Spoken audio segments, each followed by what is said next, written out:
Cask ale is the lifeblood of the British beer industry and a vital part of our country's culture. It was only a few decades ago that it was all we drank in our pubs, but in the last decade or so it's been in serious, sometimes double-digit decline. The closure of our beautiful pubs and increasingly tight margins in beer all play their part, but there's also been a drop-off in interest in cask ale, especially among younger generations. Its reputation has been damaged by clichés about who drinks it and quality issues related to how hard it is to brew well and serve right. We've come to believe that cask ale at its best is the ultimate way to enjoy beer. We've fallen in love with our traditional pubs, styles, breweries and culture and hate to see it slowly falling apart. So we've decided to do something about it.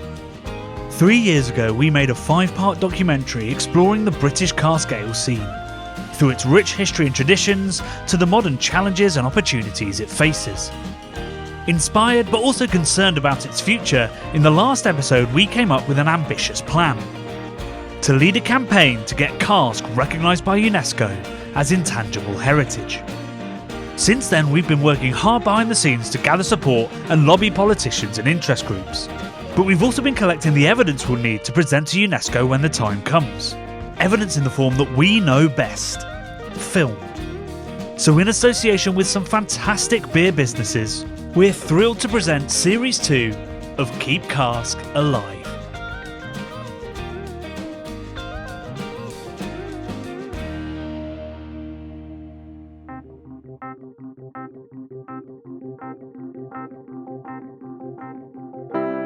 Last week we explored the northern towns, cities, breweries and even equipment that brewed some of the original, iconic pales and bitters. We learned how these brighter, hoppier beers slaked the thirst of the North's working classes and later gave them a way to express their aspirations. This week we're exploring how bitter spread southwards, changing subtly to suit the people, the cultures, the breweries and the tastes of other parts of the UK. Mirroring the places they were brewed but also influencing them. Before heading home to the southeast, we made time for a trip to one more iconic brewing region, and home to yet another approach to brewing bitter. So we're currently in Birmingham, Bradley. Love it. Halfway and a little bit to the left, back down to London where we're from, where the cask ale culture that we know and love exists and what we're about to explore. But we couldn't not stop in Birmingham because there was a pint of Thornbridge Union up for grabs. What a beautiful looking pint, mate. One we've literally seen go through the Union itself. It's big and it's bold and it's bitter and it's orangey and it's floral and sweet as well. Loads of stuff going on. It's juicy, Johnny. It's complex. It's caramelly. That's great. It's great. It's like a really full-bodied kind of complex experience, which I think, open fermentation, lots of movement, lots going on there to add complexity. Johnny, we're in Birmingham. It's not the north, it's not the south, it's the Midlands. It's his own thing, and it's very important to cask. If anything, it's one of the heartlands of cask. Yeah, absolutely. I mean, we talked about, the sort of the workhouses and the factories of Sheffield and of Manchester, and you've got a similar thing in the West Midlands, but it's got its own cask ale culture. It's still one of the few places that's held on to mild as a style, particularly with the great Sarah Hughes miles, but it's also famous for its great sort of black country bitters, I guess you could call them, sort of the Bathams, the Bankses, the black country ales, and these beers I think have lots of lovely body, a bit of sweetness, maybe a little bit less hoppy than the Yorkshires, but I think sort of more full-bodied, a little bit less crisp, as we talked about, but full of character, and again, just like the Midlands, its own thing.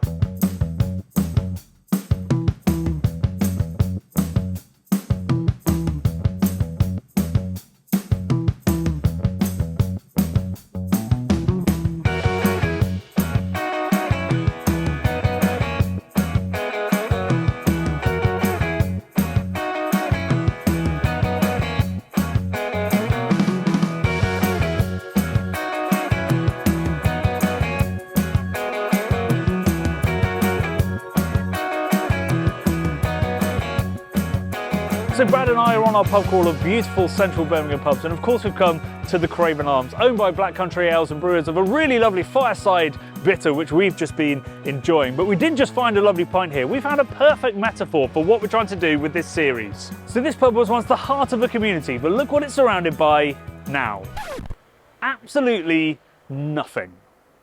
Now, most of that was lost during the Blitz or during the 1970s. Most of it was completely level, but this pub survives and is in fact now Grade 2 listed, which just shows the importance that it had to the community then, and indeed still has now, as it serves beautiful, delicious, and locally brewed Black Country bitters.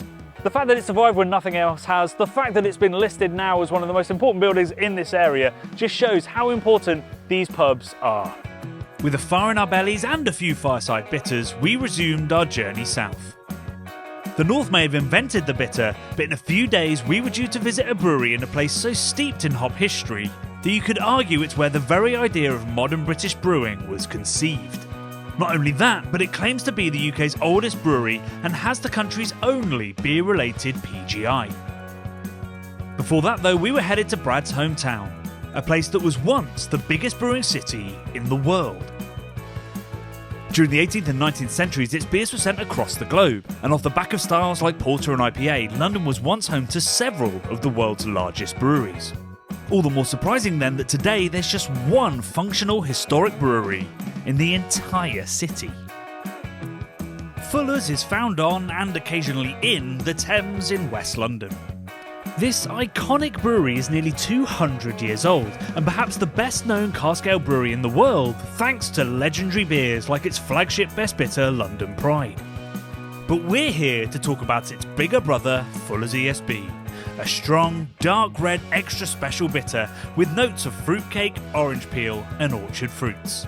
As the first of its kind, it feels like it should be an old and storied beer, but it's actually a pretty young invention, especially in the context of Fuller's long history. We dug into that history with Charlie Long, clearly an ESB superfan. On the aroma, so I couldn't even wait. I just had to dive right in.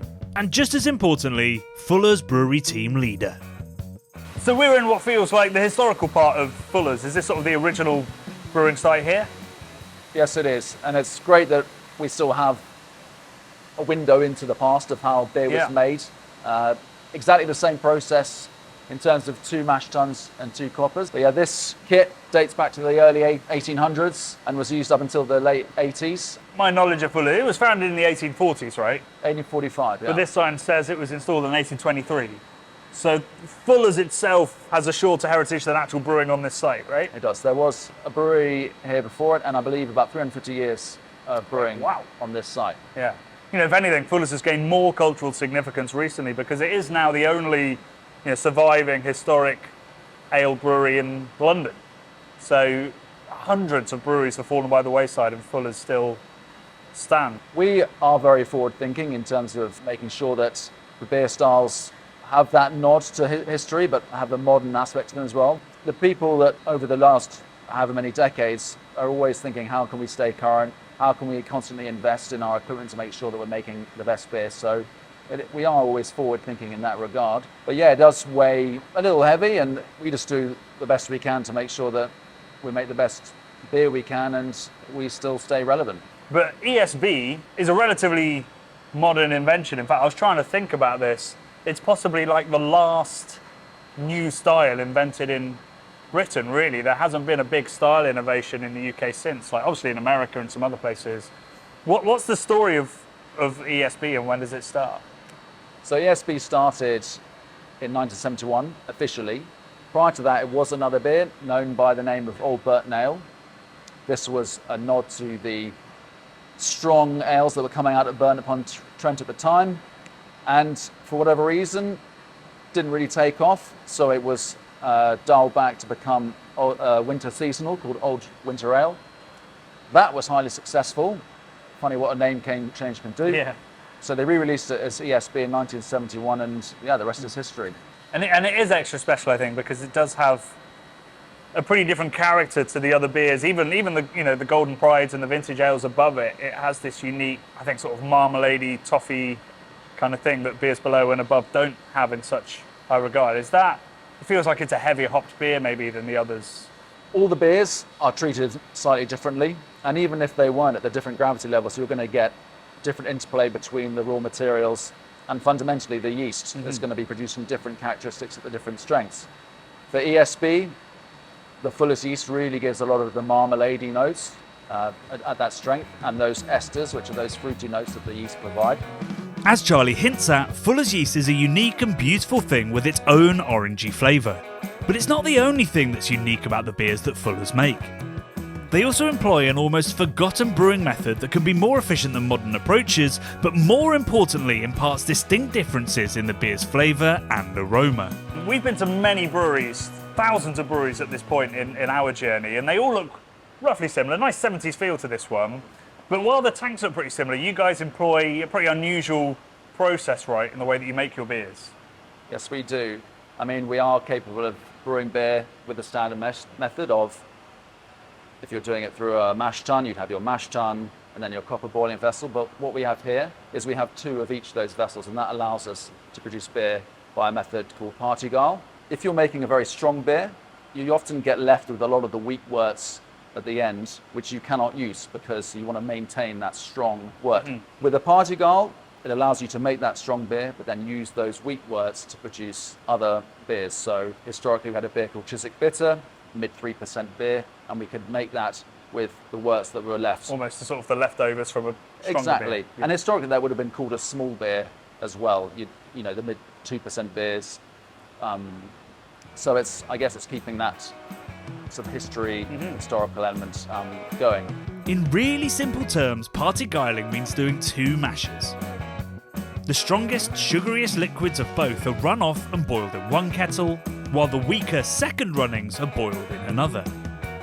During those boils, these worts are hopped according to their strengths, volumes and the Fuller's recipe, before being blended together in different proportions to create different beers. One might be the Golden Pride, very strong beer, 8.4%, with the same collection of wort, but blended in a specific way or with different hop. You can have a London Pride, or historically you might have a Chiswick Bitter. And because you're adding hops to different strength worts and you're blending worts that have been treated in 2 different ways, you're going to get even more complexity coming through. And that's what I think with the party gyle is adding to the party. You're going to get a lot more complexity by the fact that you've treated these 2 different worts and you're blending them to create this beer. Because if you've got one really strong wort full of sugars, you're going to get, I guess, more caramelization. There's higher hop rates. There's all kinds of other stuff going on in that one that might not be in the other one. Exactly right. Okay. I mean, a lot of people have their perspectives on what party gyle brings, and why would you keep this antiquated process going with in brewing? And it's because I believe you get those levels of complexity that you perhaps don't get with brewing with one vessel. But then you've got to add in the efficiencies that you're going to get. So if you're making a strong wort, you're actually going to waste a lot of those weak worts because you're not going to use them. But with a party gyle, we can use those to make other beers. So is there a reason that Fuller's are one of the few party gyling breweries left in the world? You have to imagine we went through a phase where a lot of breweries were consolidated, had closed down, and then we've had a resurgence in breweries. And if you're a new brewery starting out, the capital investment of buying 2 of everything to perhaps, when you're only making a small volume of beer, it's not really a sensible perhaps use of your money. And you can make fantastic beers without a party gyle system. So it's just to do with the history of the brand. I mean, it's another really important reason for us to protect the breweries that do have this setup, because like you say, it's very rare for a modern brewery or a brand new brewery to set up in that way because of the startup costs. Exactly right. Yeah. All that techie talk had left us thirsty, so we headed down the road to the old pack horse to taste this beautiful example of modern history. So Charlie, we've talked a lot about the process of making ESB. Finally, we're going to have a pint. Fuller's are the originator of this style, so I guess it's not what should people expect from ESB, it's what should people expect from Fuller's ESB. It's the defining beer, right? Yes, so on the aroma, I couldn't even wait. I just had to dive right in. But on the aroma, you're going to get that fantastic marmalade character coming through, which is very much an expression of the yeast. Well, for me, I really get like a fruitcake note as well, sitting in that marmalade, and that is something that I love. Then when you move on to actually how the beer tastes, you get some nice biscuit notes. You're getting more of that fruitcake coming through. little bit of a sort of peppery spice from the hops and the interplay of all of those ingredients. And I think one of the main characteristics that really makes this beer so drinkable, even at its 5.5% strength, is the fact that it finishes with a really nice dry biscuit finish. That aroma is pure, like my mum's fruitcake is what it reminds me of whenever I smell that. And you know, I mean, there are some bitters around the UK that are slightly on the sort of the sweeter side with dryness to finish, but nothing quite packs that big fruitcake punch like an ESB should and like the original does. ESB is perhaps the UK's most recent style innovation in brewing, and even became popular in the US during the early years of its craft beer revolution. But for the final beer in this episode, we're travelling to the place where British brewing as we know it really begun. Shepherd Neame is possibly the oldest brewery still functioning in the UK today. On its branding, it claims to have been founded way back in 1698. But the brewery archivist has found solid evidence that pushes that date back at least another century, back to when Shakespeare was alive. You are the oldest surviving brewery in the UK.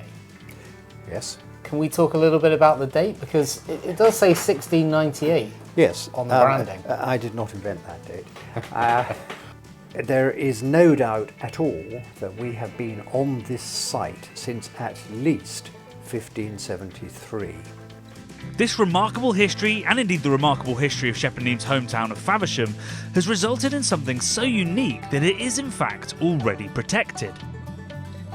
When we think of foods and drinks with protected designations of origin, we tend to think of things like champagne, Irish whiskey, Parmigiano Reggiano, but there are several related to beer, with Lambic, Kolsch and Münchner Helles usually taking the headlines. So not everyone knows that the UK has two PGI protected beer styles, the Kentish Ale and the Kentish Strong Ale. These usually darker, dry and spicy bitters must be made with the chalky water found in Faversham, as well as Kentish hops. To find out more, I sat down with Shepherd Neame's chief executive, Jonathan Neame.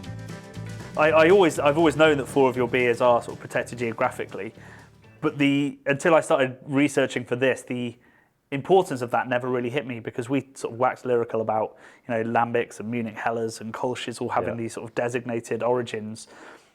And I don't think anybody in the UK really talks about the fact that we have one, which is, you know, two Kentish Ale and strong Kentish ales. Yeah.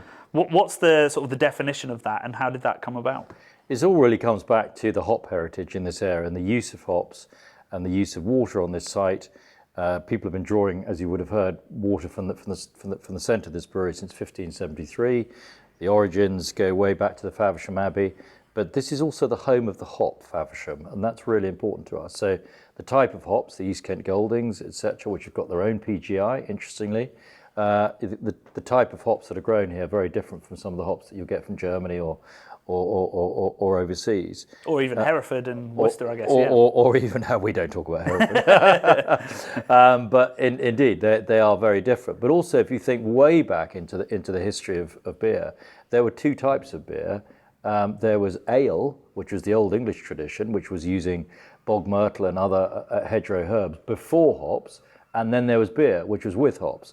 Now, the first evidence of use of hops in this country comes from Faversham.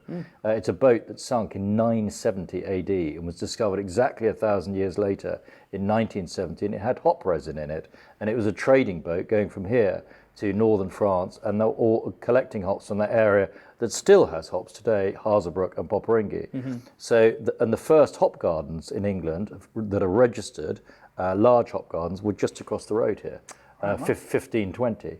The first evidence of us using hops in this brewery come from a place called Homestall, which is just on the edge of town. Today, 80% of our hops come from this area, and a large proportion of them are those classic Kent hops, like East Kent Golding. So the heritage and history behind brewing beer, i.e. ale with hops, beer on this site, from this source of water, using those local hops and keeping that tradition going, I think is fundamental to our identity, fundamental to the taste, the flavour, the flavour profile of our beers, which are quite mellow, of our cask beers, quite a mellow, grassy, earthy hop, and quite a bitter swallow. Of course, the ingredients are only part of what makes a beer different. On our brewery tour with brewer Scott Wilkins, we learned just how steeped in its history Shepherd Neame is, but also how modern its approach to brewing has become, while maintaining the core character and local flavour that earned it a PGI for several of its beers. So the history's super apparent when you come on. You called it the Hill, right? Yes. I think it's slightly exaggerating what's going on here, but it is like, you know, you've got these bricks that are explaining 1748 Yes, there or something. some of the original brew house components here, and the cobbled street that runs down the centre of the brewery. It kind of highlights the general history. So whilst we're running with modern technology, we do like to highlight and preserve, more importantly, the historical aspects of Shepherd Neame. We are, after all, Britain's oldest brewer. Indeed. So we should celebrate that. Yeah. What we're looking at above us would be the old grain-off chutes. So the mash tuns that we've seen earlier in the day would be positioned effectively just there, if you can kind of envision them. And the premise would be that a horse and cart dray would come up the hill. The fresh spent grain would be shot straight into the back, and they'd go off to a farmer's field somewhere. That technology has been updated, but the premise has remained the same. Historically, and this is one that I've certainly heard, you can see the traditional aspect of the dray cart, where in which the drays used to get quite drunk because everywhere they'd visit would give them a pint or two.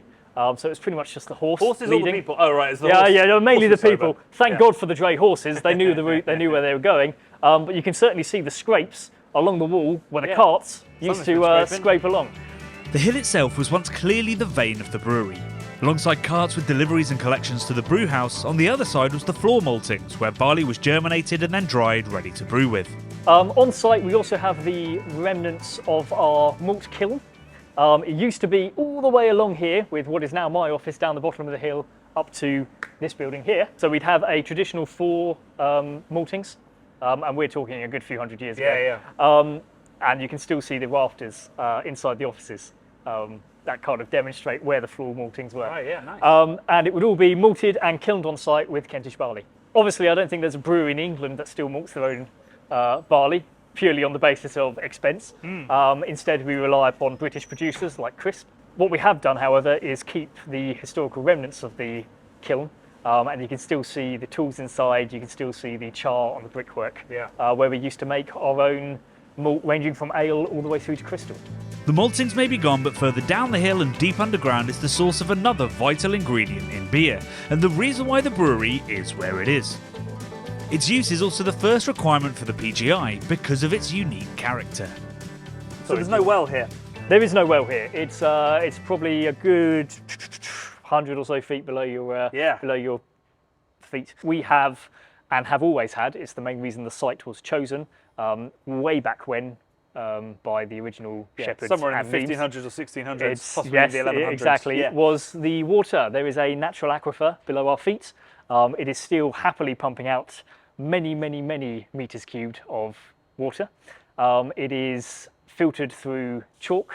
It takes about 7 years to get from source to us. And it's effectively the liquor that goes into everything we do on site. Beneficially, we don't have to pay Southern Water. The it's water ours. companies, We own it, which is good. Scott was eager to get to the beautiful and historic Blue Mill, which was busy crushing malt for a Spitfire brew, but I was still hung up on the water. The water that you're using is from your own artesian. Yep. Well, what's the character of that water? So the character of that water is very hard, Right. which is perfect for your kind of Kentish styles where you want there to be a decent salt balance towards the carbonate end and all that kind of stuff. It's really good for pH balancing and that kind of thing. It's no good if we want to do, for example, a very hop-forward beer. So the beers that you have brewed here have been adapted slightly to that water. Like they're all, Yes, they're so all you're- a little bit darker. They're all quite. Exactly. Your very traditional Kentish beers. So you're talking your Master Brews, your Bishop's Finger, your Spitfire. Very traditional Kentish beers. So they've got a quite dry character. They've got a very low PG, we call it, which is basically amount of sugar left after from fermentation. So they end up being a very traditional British, brown, wet, nice, easy drinking character, which is suited, generally speaking, to our profile. So this is the mill. It looks like it's been around for a while. So yes, this mill has been around for a very long time.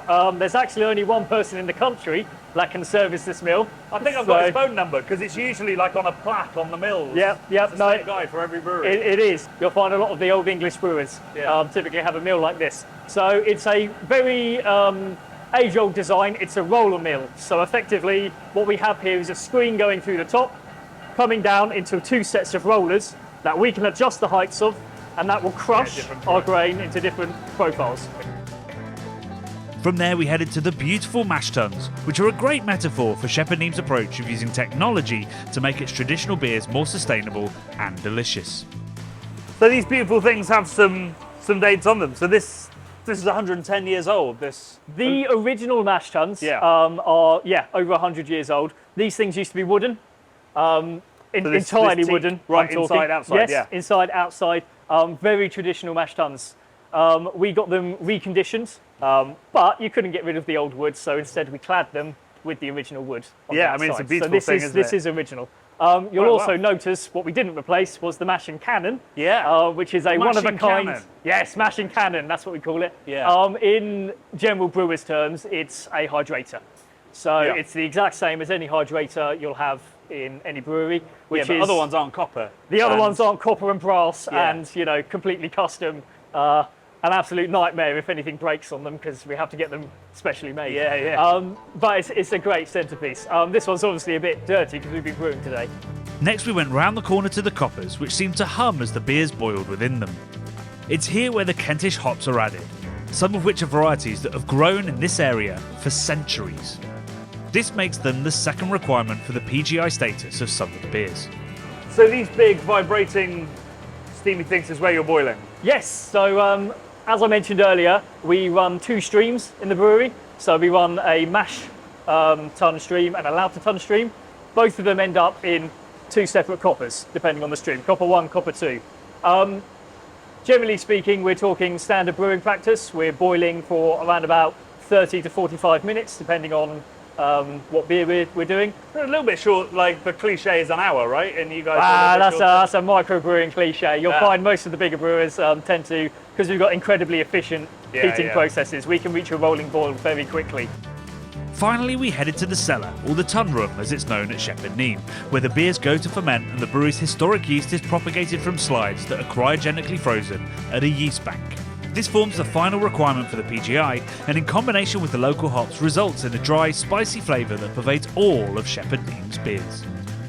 Most breweries we walk in, it's usually the same. There's single infusion or there might be loutering going on. Yep. And then you walk through to the next room, particularly in older breweries, and all hell breaks loose. And there's all these tanks that I'm not necessarily sure I know what they do, but I'm sure they're all vital. Incredibly vital. I'd actually argue these are some of the most important tanks in the entire brewery. Okay. We're currently in the tun room, so if you think of it as a Downton Abbey style upstairs, downstairs. Upstairs is all your brew house activities, all the way up to the copper. The glamour stuff, yeah. Yeah, exactly. And then once we get past the copper stage down into the whirlpool, it's the job of the tun room to make sure it gets to the fermenter vessel properly, and more importantly, make sure it's fermenting. Okay, so where we're currently standing is our YPTs, which are effectively our yeast storage tanks. What can you tell us about the Shepherd Neame yeast? We have had it for pretty much the age of the modern brewery at least, so we're talking probably 100 plus years. And it goes in every single one of our ale brews. So in terms of a characteristic, it's a workhorse of a yeast. If you think along the lines of sort of Nottingham, South Ale, that kind of stuff, we're talking yeasts that achieve a pretty solid PG. Dry, it's fast, Exactly. It also has quite a unique ester profile at the end of it that gives kind of that quality that Master Brew and Spitfire and Bishops have. So yeah, effectively it's a pretty solid yeast. How would you describe that? How would I describe that? Very Kentish, I think I'd describe it. So your very traditional English best bitter kind of yeast. So like a typical ale yeast, it's got quite a good diacetyl reabsorption rate. But you do occasionally leave that little bit of diacetyl behind, like a lot of best bitters do. But then it's also got that kind of earthy, spicy kind of vibe going on that complements the hops. Your Challenger, your it feels like they've kind of come together over a century of both being sort of dry and earthy and spicy. We've been using these very traditional Kentish hops for about the same amount of time that we've been using this traditional yeast. So they've kind of, I guess, grown up together and impart that very Shepherd Neame characteristic on our beers. There's a famous saying attributed to lots of different people through history, that tradition is the passing on of the flame, not the worshipping of the ashes. We started this series with an exploration of bitter all around the country because we wanted to show just how much fire is left in traditional British brewing, and how much diversity there can be in just one style of British beer. I hope that next time somebody turns to you and refers to Cask Ale as boring and brown, you'll have this video on hand to show how wide of the mark they are. Bitter, probably. Boring, never. The truth is, our breweries aren't just a link to Britain's remarkable past. I think they're beacons of how business can and perhaps should be done, even today. Each one we visited had different ideas, unusual approaches, clever processes, distinctive flavours, beautiful branding, passionate people, and a unique character. The very opposite of the fast fashion, high-tech ways of the modern world. Preserving and championing our heritage breweries and beer styles will allow them to continue as models of great British industry and culture, as well as supporting all the industries that have come to rely on them, as we'll find out next week.